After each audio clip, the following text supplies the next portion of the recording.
지난주에 봤던 상황하고 지금 똑같습니다.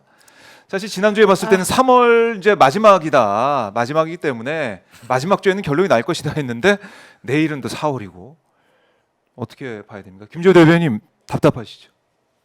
어떻게 해야 됩니까? 이제 뭐 시청자 여러분들에게 예상을 하는 것 자체가 제가 좀 송구합니다. 지금 3월 초순부터 계속 이번 주 금요일은 난다. 이번 주 금요일은 난다 했는데 지금 4월이 내일 아닙니까? 네. 지금 3월 마지막이다 보니까 답답한 심정이고 제가 오마이 TV와 함께 계속 광화문 집회 현장을 가면은 그 국민들의 그 답답함이라는 게 이로 말할 수가 없더라고요. 우리가 12월 3일 윤석열 내란 속의 피의자가 군사 쿠데타를 일으켜서 국회와 선관위를 침탈하는 모습을 다 봤는데 어떻게 이렇게 탄핵하는데 오랜 기간이 걸릴 수가 있나? 또 이렇게 불안해해야 하나? 여기에 뭐 유언비어가 퍼지고 뭐 각종 되지도 않는 말들이 퍼지면서 지금 나라가 정말 혼란스럽지 않습니까? 밤에 사람들이 나오지가 않아서 장사도 안 되고 이러한 정말 엉망진창의 국정 혼란을 언제까지 방치해야 되는지 참 한탄스럽고요. 네. 오늘이라도 헌법재판소가 왜 재판이 늦어지는지 언제 선고할지 밝히는 게 국민에 대한 도리라고 생각합니다. 그러게요. 헌재가 이제 2월 중순 이후부터는 아예 브리핑도 안 하고 그냥 침묵을 하고 있는데 변호사님 이거 지난번에 3월 17일도 예상을 하셨고 여러 번 예상하신 걸 제가 알고 있는데 뭐 무의미한 상황이 됐습니다. 4월까지 가게 됐는데 왜 이럴까요? 왜 이렇게까지 늦어진다고 보세요? 이 법을 다루는 사람들이 네. 지나치게 이제 정치적으로 몸을 사리다 보면 이런 일이 좀 벌어지는 것 같고요. 네. 이제 긍정적으로 한번 해석을 해볼 수가 있고 부정적으로 해석을 해볼 수가 있어요. 두 가지. 네. 긍정 부정. 우선 긍정적으로 해석을 해보게 되면 네. 4월 18일 날 이 두 분의 재판관들이 임기가 만료되지 않습니까? 그런데 그 전에 너무 일찍 결론을 내버리게 되면 네. 이게 이제 저는 그 전제는 잘 몰라요. 왜냐하면 평결을 아직 안 했다 그러니까. 뭐 그렇지만 하고 있으니까. 그러니까 평인을 했는데 평인을 평결을 하고 안 있고, 했으니까. 판결 안 했으니까. 인용이냐 각하냐 기각이냐 의견들을 한번 내면 예. 그거를 뱉었던 걸 도로 주워 담을 수가 없대요. 그래서 결론적으로는 다들 이제 조심스럽게 생각하는 것이고 일단 그분들 입장에서 우리들이 너무 빨리 이 결론을 내버리게 되면 나중에 우리들에 대해서 어떠한 식으로 본인들이 원하지 않는 결과가 나왔을 때 네. 어떠한 식으로 우리들을 괴롭히거나 해코지 하거나 위협할 수도 있을지 모르겠다. 이제 이런 걱정을 좀 하면서 지난 박근혜 때 마찬가지로 한 3일 전 박근혜 때는 3일 전에 이정미 재판관 퇴임 3일 전에 했잖아요. 그러니까 그런 식으로 얼마 안 남겨놓은 상황에서 하는 게 맞겠다라고 생각했을 가능성이 있다는 거죠. 네. 그게 이제 윤상현 의원도 그래서 4월 11일 날 서를 얘기를 하는 건데 이제 그건 이제 저는 긍정적인 거라고 봐요. 왜냐하면 그랬을 때 몸을 사려야 될 정도의 위험이 발생하는 거는 결론은 하나거든요. 인용 결정이 났을 때 얘기거든요. 전체적으로. 그런데 이제 그런 생각을 하나를 하고 그렇지 않으면 부정적인 생각으로 부정적인 생각. 이제 하게 되면은 예. 아직까지 이제 결정을 못 내렸는데 특히 그 전에는 이재명 재판 끝나고 해라. 뭐 한덕수 먼저 하고 해라. 이런 식으로 전부 다 국민의힘이 원하는 바대로 이게 스케줄이 따라갔잖아요. 그 처음에 헌재가 보여줬던 태도와는 다르게. 그건 이제 국민의힘 쪽에 어떤 그 영향력 같은 것들이 엄청 강하게 작용을 해서 그 국민의힘 쪽으로부터 추천을 받았거나 그쪽 성향을 좀 가졌다고 생각되는 판사님 두 분 정도가 계속해서 이제 버티기 네. 이제 이런 걸 들어갔었을 때 그래서 결론이 못 나서 이렇게 된 거 이런 식으로도 생각해 볼 수가 있었어요. 근데 어쨌든 지금은 이제 그런 모든 명분이나 핑계는 다 사라진 상황이기 때문에 더 이상 늦출 수는 없을 것 같고 네. 진짜 꼭 해야 될 것 같습니다 이제는. 그러니까 이게 이제 헌재의 이 존립 자체를 이제 위협하는 그런 상황까지 네. 갔어요. 헌재에 대한 신뢰도가 계속 떨어지고 있고 헌재를 만든 이유가 헌법을 어겼는지 안 어겼는지 그걸 빨리 판단해 달라는 건데 이렇게까지 끌 이유가 없단 말입니다. 그렇죠. 왜냐하면 너무 명확하거든요. 이번에는 그럼요. 특히 그 박근혜 전 대통령 때의 행동하고는 완전히 다르지 않습니까? 다르죠. 국민을 위협했잖아요. 박근혜 때는 국민을 위협한 건 아니잖아요, 그들이. 아하. 그러니까 이 경제적인 측면에서 본인들이 이득을 취하기 위해서 무슨 재단을 설립한다는 명목으로 재벌들로부터 돈을 막 받아냈어. 네. 그거는 우리가 흔히 볼 수 있는 정경유착 내지는 뇌물 이런 거란 말이죠.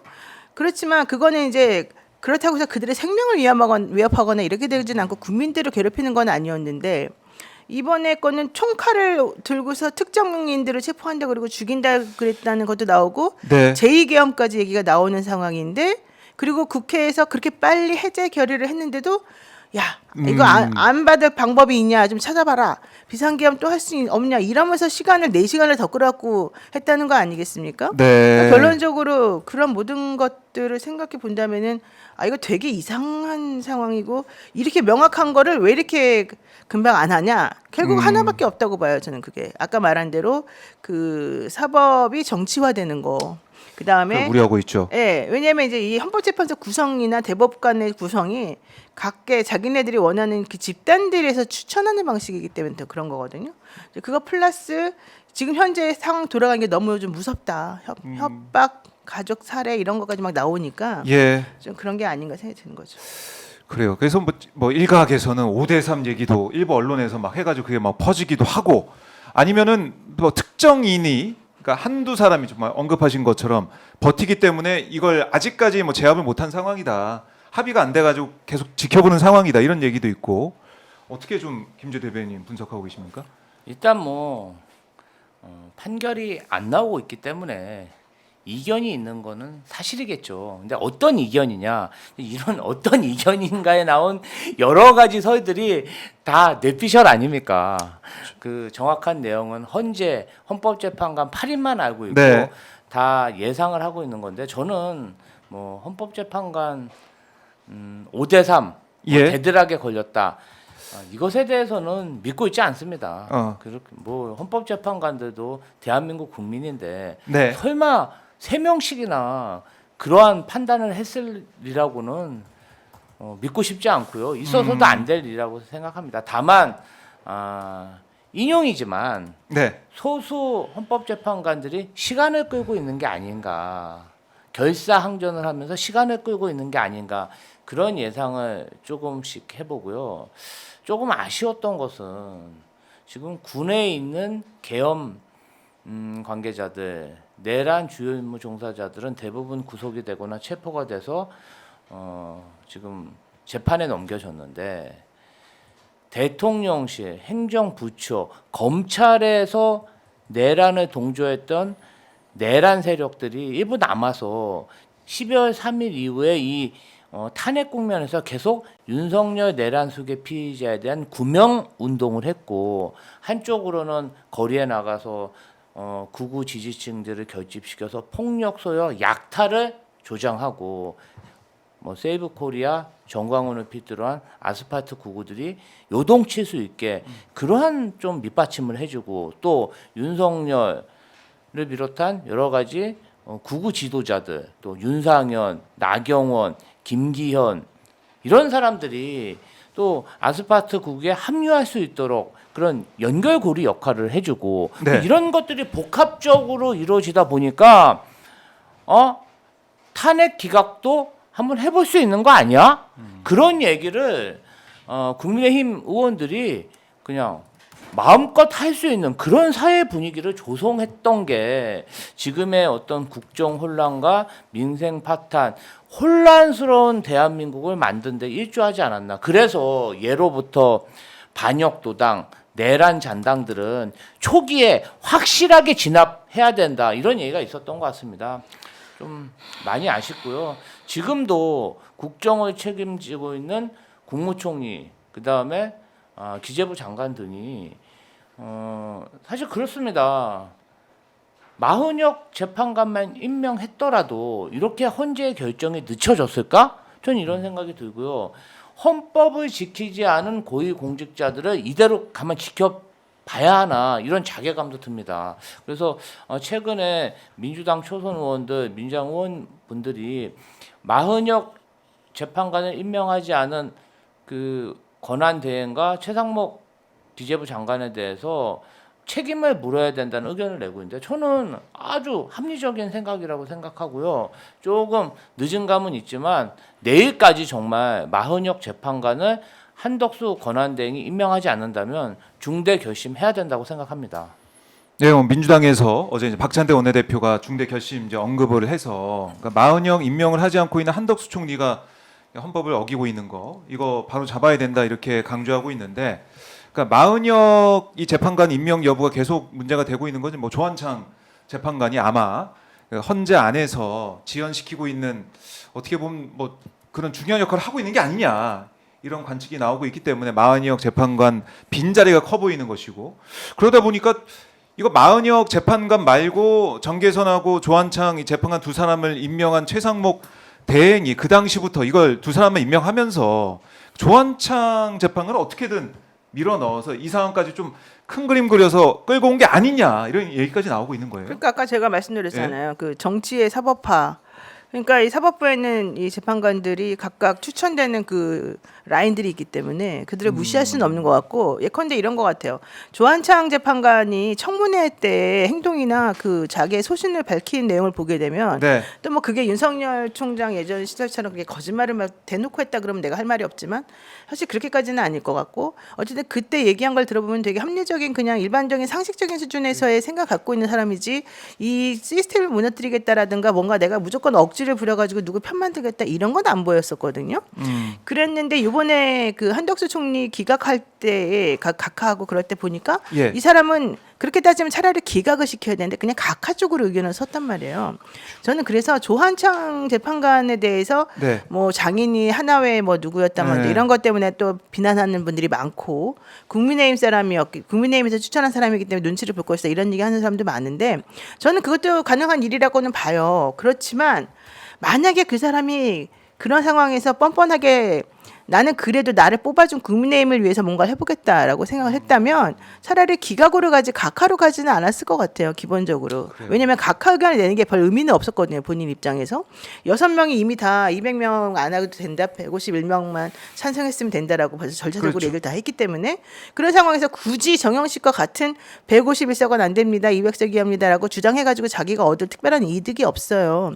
아주 소신이 그 확고부당한 소신도 아니에요. 왜냐하면 이 헌법학자들 서울에서는 그렇게 6명의 재판관이 말한 것처럼 151이라고 하는 게 사실은 90% 이상의 다수설이고 실제 소수설은 한 5% 정도 되고 나머지 5%는 그냥 모르겠다 이 정도였는데 여기서 말하는 그 5%에 자기가 뛰어들면서 그렇게 할 필요가 전혀 없어요. 이분은 특히 변호사 출신이기 때문에. 그렇네. 그래서 예. 저는 이분이 만약에 정말로 완벽하게 국민의힘의 사람들의 그 생각대로 따라갔어야만 되는 정말 AI적인 혹은 로봇적인 그런 사고방식을 가지고 그쪽 얘기만 들었다고 한다면 차라리 기각으로 갔을 것인데 그러지 않는 걸 보면은 오히려 나는 희망이 있다고 생각한 거예요.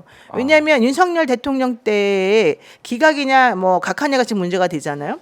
그러면은 만약에 그 사람이 절차를 가지고 이렇게 따지는 사람에서 각하라고 주장한다고 하려면 윤석열 때도 그런 각하 사유가 있는지만 보면 되는데 네. 우선 그 151석이나 200석이냐는 윤석열에게는 전혀 포함이 안 되죠. 윤석열은 204석으로 지금 204표로 이게 올라갔으니까. 그러면 여기서 나머지 절차적인 문제가 남는 거는 내란 행위냐, 뭐 네, 내란 행위냐, 내란 죄냐, 뭐 이런 거 넣냐 뺐냐잖아요. 근데 그 문제는 한덕수 때도 이미 똑같은 문제였는데 재판관들이 그 얘기를 하질 않았어요. 그리고 그걸 절차적으로 다루지도 않았어요. 네. 만약에 절차가 중요하다고 생각하는 사람이었으면 그 부분에 대해서 언급을 했어야 돼요. 그게 바로 정영식과 조한창이 안 한 거예요. 그러니까 정영식과 조한창이 한덕수 때 한 거는 오로지 숫자만 가지고 얘기했잖아요. 151이냐 200이냐. 근데 사실 거기에 있었던 수많은 다른 쟁점들도 있었는데 그 아예 쟁점에 대한 판단. 절차적인 위배 여부는 말을 안 했단 말이에요. 그럼 그 절차 위배와 관련된 쟁점이 윤석열 때는 어떻게 되냐. 윤석열 때도 지금 이 사람들이 주장하고 있는 것 중에 하나가 바로 그 내란죄냐 내란 행위냐 이거 넣냐 뺐냐 가지고 엄청 시끄러웠잖아요. 그러면 그 얘기를 한덕수 때는 안 하고 갑자기 여기서 한다? 나는 그러면 오히려 차라리 그거는 한덕수 때 안 했다는 뜻은 그거는 절차적으로 위배라고 안 생각한다는 뜻이라고 저는 보거든요. 그러니까 이 두 가지 문제가 벌써 절차에서 빠지죠. 윤석열 때는. 예. 나머지 하나 남는 게 뭐냐. 예. 형사재판에서 사용했던 수사기록 같은 것들을 이 헌법 상황에서 쓸 수 있냐 없냐 증거로 이제 이거밖에 안 남아요. 네. 근데 실제 그런 것들에 대해서 한덕수 총리 때는 그 부분 언급을 안 했죠. 왜냐하면은 한덕수 총리 때는 자기가 피의자가 아닌 참고인으로 조사를 받았었다고 처음에 그러더라고요. 그리고 그와 관련된 수사 내용이 그렇게 많지가 않았고 제대로 올라가지 않았다는 얘기했었는데 윤석열 때는 윤석열 씨가 수사를 안 받았어요? 받았죠. 예, 수사 안 받은 거 비슷한 거야. 그러니까 어떤 얘기가 나왔냐면 윤석열을 제외한 나머지 사람들에 대한 수사 자료가 올라갔을 뿐이에요. 김용현이라든가 예. 뭐 박정곤이라든가 그리고 또 실제 한덕수 때는 한번 잠깐 아주 잠깐 본인이 그냥 주장하는 바만 얘기했지만 실제 윤석열 때는 그런 거 전부 다 얘기해가지고 요 수사 기록을 인정하냐 안 하냐 이거는 그렇게 큰 문제가 아닌 게 된 거예요. 이 윤석열 재판에서는. 그러면 그것도 역시 절차적으로 그걸 뭐 인정한다 안 한다 해봤자 인용에는 무리가 없어 보여. 그리고 이 재판을 진행하는데 본안 판단하는 데는 무리가 없다는 그렇네요. 얘기예요.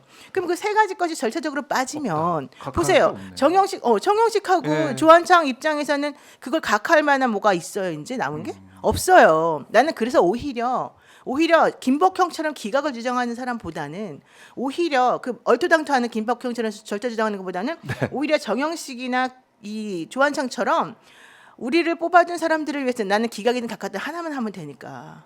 그래서 그냥 각하적으로 이 사람들은 차마 내가 기각까지는 못 쓰고 각하를 했다고 나는 보고 그러려면 이쪽에 이 윤석열 씨 쪽에 와가지고 그러면 기각할 수 있냐 각할 수 있냐 한덕수보다도 더 기각할 가능성이 없죠. 왜? 한덕수는 소극적으로 그래도 어쨌든 좀 했다고 보여지고 실제 자기가 뭘 했는지 구체적으로 안 나오지만 윤석열은 완벽하게 적극적으로 자기가 네. 그냥 국민을 위협한 거잖아요. 그렇게 따지게 되면 기각으로 쓸 수밖에 없지 이걸 가지고서 기각이 아니라고 기각이라고 쓸 수가 없고 인용이라고 쓸 수밖에 없는 거거든요. 그러니까 이걸 다 전체적으로 종합해서 보자면 네. 난 오히려 그래서 조한창이나 정영식 같은 경우는 더 이상 각하 얘기는 못할 것이다 이런 생각 내가 솔직히 개인적으로 들어요. 그런데도 이렇게 늦어지는 거예요 보면. 근데 이제 그게 이제 한두 명이 나 표결 못합니다 그래 버리면 안 된다는 거죠. 그런 뭐 이제 인용 생각이나 이런 걸 가지고 있다 하더라도 예. 표결할 표결이라고 하는 게 예컨대 편결을 하면서 입장을 내야 되는데 그 얘기를 그걸 못 한다. 지금 당장 못 하는 거죠. 그러니까 그럼- 여러 가지 시기를 고려하는 것 같다는 거죠. 시기를 고려한다. 그러니까 처음에 말씀하셨던 것처럼 시기를 고려하면서 퇴임 이제 임박해서 그리고 이제 할 수밖에 미션이 없다. 좀 있었다고 봐요. 미션이. 미션이 그러니까 이재명 대표 뭐 선거 이후 한덕수 뭐 이후에 뭐 해가지고 그 미션이 있었는데 그 이미 다 지나갔고. 미션 클리어 했잖아요. 그 그러니까 사람들. 이제 미션 클리어했으니까 더 이상 명분이 없다고 보는 거죠. 근데 뭐 4월 2일에 있는 뭐 재보궐 선거까지 결과까지 봐야 된다 이런 그러니까 헌재가 그래 볼 것까지 다 보라 그래. 그야말로 뭐 정치화가 진짜 돼가지고 정치적 일정까지 고려하면서 언제 이렇게 했습니까? 사실 그런 얘기가 하면은 3월 12일까지인가요? 그때 했으면은 우리가 돈 아꼈잖아요. 3월 10일 그때 그럼요. 선거했으면은 재보궐하고 대선하고 같이 해서 우리 3,400 아꼈잖아요. 그렇지. 3,400억이죠. 그러니까 3,400억이요. 예, 억이죠. 3,400만 원이 아니라 3,400만 원. 3,400억. 3,400억을 아꼈는데 그때는 가만히 있더니 지금 뭐 하는 짓인지 헌재에 대한 비판의 목소리는 계속 커져가고 있는데 그래서 뭐 지난주에 저희가 한동수 변호사하고도 인터뷰를 했지만은 네. 문영백 그 헌재 소장 권한대행이 빨리 결정을 내려라. 선고 기일 지정부터 해라. 이런 말씀한 거 아니겠습니까? 저는 이제 결정할 때가 됐다고 생각합니다. 왜냐하면은 4월 18일이면 두 분의 헌법재판관이 퇴임을 하시잖아요. 그러면 사실상 헌법재판소가 개점 휴업 상태로 진입하는 거 아니겠습니까? 그러면 한덕수 국무총리가 앞으로 남은 임기 동안 대통령직을 권한대행으로 행사해야 되는데 대한민국이 지금 이 시국에 한덕수 국무총리의 리더십이 뭐 먹힐 수 있는 그런 시간이 아니잖아요. 대한민국 국민들은 지금 새로운 리더십, 새로운 리더를 기다리고 있는데 언제까지 자고우면하면서 기다릴 수 있겠습니까? 그리고 정말 불안해서 못 살겠어요. 네. 진짜 불안하지 않습니까? 제가 지난주에 수요일에 이재명 대표의 선거법 항소심 결과를 보고 이제 좀 제발 좀 우리 지지자분들이 밖에 나가서 식사도 하시고 술도 좀 드셨으면 좋겠다 말씀 드리는데 전혀 안 나가세요. 그래도 불안한가 봐요. 그렇죠. 이 사람이 불안하면은 밤에 잘 안 나갑니다. 지금 자영업자들 12월 3일 이후에 얼마나 큰 타격을 입었습니까? 말도 못하는 타격을 입고 있고요. 지금 나라 경제가 엉망진창입니다. 윤석열 대통령이 망쳐놓은 경제 더 안 되고 있어요. 지금 이 상황이. 근데 언제까지 국민들이 이 상황을 감내해야 됩니까? 자, 12월 3일 때 내란이 일어났을 때 국회 와서 국회의원 지킨 사람 헌법재판관이었습니까? 검사들이었습니까? 국민의힘 국회의원들이었나요? 아니에요. 그리고 국민들이 가서 총칼로 무장한 군인들과 경찰들과 싸워서 국회 지켰고요. 자, 윤석열 대통령 탄핵될 때 그냥 탄핵됐습니까? 아닙니다. 3분의 2의 압도적인 국민의힘 의원들조차 찬성해서 윤석열 내란숙의 피의자가 대통령직에서 탄핵 소추된 거 아닙니까? 근데 탄핵 재판을 하는 헌법재판소에서 이런 식으로 결과를 늦추고 정말 유언비어가 창궐하게 만들고 국정 혼란을 방치하는 이 행위, 저는 헌법재판관들이 윤석열 내란숙애가 지명했어도 그 지명만 대통령이 한 거지 그 권한은 국민을 위해서 그 권한을 행사해야 됩니다. 그런데 지금 보면은요, 마치 정파, 보수, 윤석열 내란숙애를 위해서 헌법재판관으로서 보훈 행위를 하는 게 아닌가. 저는 이거야말로 윤석열의 적폐라고 생각합니다. 그동안 윤석열, 김건희가 어떤 식으로 인사하고 어떤 식으로 국정 운영했습니까? 무조건 보훈이었어. 자기 사업, 자기 앞날을 위해서 조금 능력이 모자르고 부패한 사람들도 좋은 자리에 앉히고, 그러니까 김문수, 이진숙 같은 사람들이 지금 뭐 내목 챙겨라, 나의 사랑하는 후배들한테 자리 나눠주고 국정이 엉망진창이지 않습니까? 제발 좀 헌법재판관들도요, 공인이고 국가 최고 원로 기관인 만큼 국민을 위한 재판 임해 주셨으면 합니다.